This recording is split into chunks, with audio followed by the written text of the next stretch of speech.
that is safety, E6 good clinical practice, E8 general considerations for clinical trial, and E9 statistical principles for clinical trials. Then the key members involved in the clinical data management team are clinical data manager, database administrator, database programmer, the clinical data coordinator, and clinical data associate. Then this is the nutshell of clinical trials. Firstly, we prepare the protocol. That protocol is approved. Then investigator selection is done by the sponsor. Then the whole process is approved. Then the patient recruitment is done and they are asked for the participation through the informed consent form. Then the whatever data we get after the third phase, that is entered and reviewed. Then the whole data in the database is sent to the statistical team to know the results, the final results. Then finally the data is presented and it is approved by the regulatory authorities.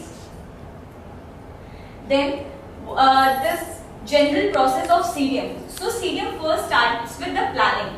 The overall protocol, the SOPs and all the clinical trial data forms are approved and signed off, planned and signed off. Then comes the design and development stage. In this stage, the CRF is designed and the database is set up. The database is first checked with the dummy data so that we should know that whatever the database we have prepared is in accordance with the ICH guidelines or not. Then comes the data management process.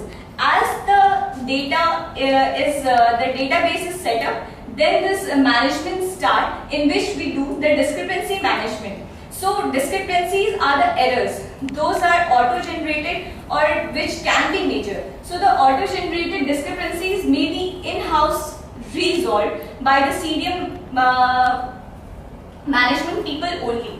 But some which are not resolved are sent to the sites as data clarification forms. Then comes the quality assurance. Quality assurance, as we all know, is